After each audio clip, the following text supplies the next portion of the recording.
పూర్వం చైనా నుండి యూరప్ వరకు ఒక కనెక్టింగ్ రూట్ ఉండేది. దాని పేరే సిల్క్ రోడ్. అప్పట్లో చైనా సిల్క్ అంటే యూరోప్లో విపరీతమైన డిమాండ్ ఉండేది. సిల్క్ బిజినెస్ కోసం మొదలైన ట్రేడ్ రూట్ ఇది.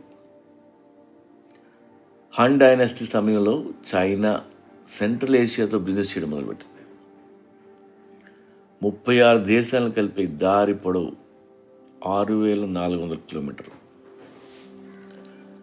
China, Mongolia, India, Pakistan, Russia, Iran, Iraq, Italy, Egypt, Kazakhstan, Kyrgyzstan, Syria, Tajikistan, Turkey, Turkmenistan, Ukraine and Uzbekistan, ఇలా అన్ని దేశాలు కనెక్ట్ అయ్యి ఉంటాయి.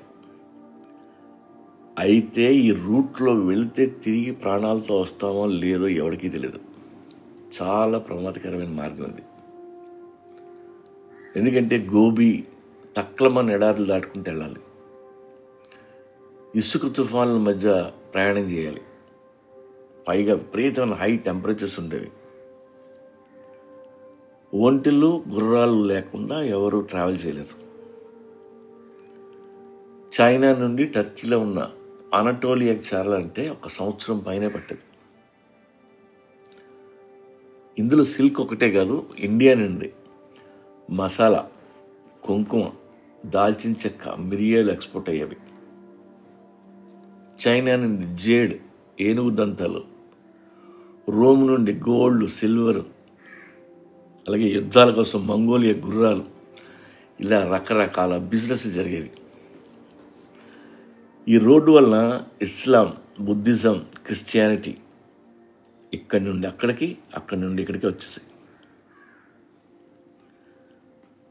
మొట్టమొదటిసారి చైనా వాడు పేపరు, గన్ పౌడర్ తయారు చేశాడు. వాటిని ప్రపంచం అంతా కొనాల్సి వచ్చింది. పర్షియన్ డిజైన్స్, చైనా సిరమిక్స్ చేతులు మారాయి. ఈ రూటు చెంగీస్ ఖాన్ ఎంపైర్ చేతిలో ఉండేది. వాళ్లే దాదాగిరి చేసేవాళ్ళు. మార్కో పోలో ఈ రూట్నే వాడుకుంటూ పేపరు, కోలు అమ్మడం మొదలెట్టాడు. దీనికి తోడు మధ్యలో దోపిడీ దొంగలు అటాక్ చేయడం మొదలుపెట్టారు. వాళ్ళ నుండి తప్పించుకోవడానికి 1000 ఒంటిల సమూహంతో, సాయుధ బృందాలతో తీసుకొని ప్రయాణించేవాడు. ఈ రూట్లో వ్యాపారం చేయాలంటే కత్తి పట్టుకొని బయలుదేరాలి.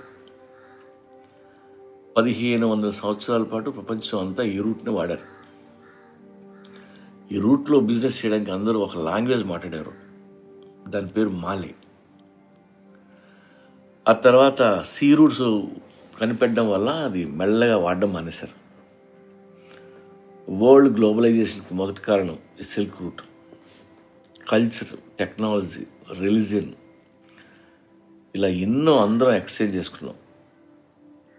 ఇప్పుడు కూడా చాలామంది ట్రావెలర్స్ పూర్వంలాగా నడుచుకుంటూ ఈ సిల్క్ రూట్లో ట్రావెల్ చేస్తూ ఉంటారు.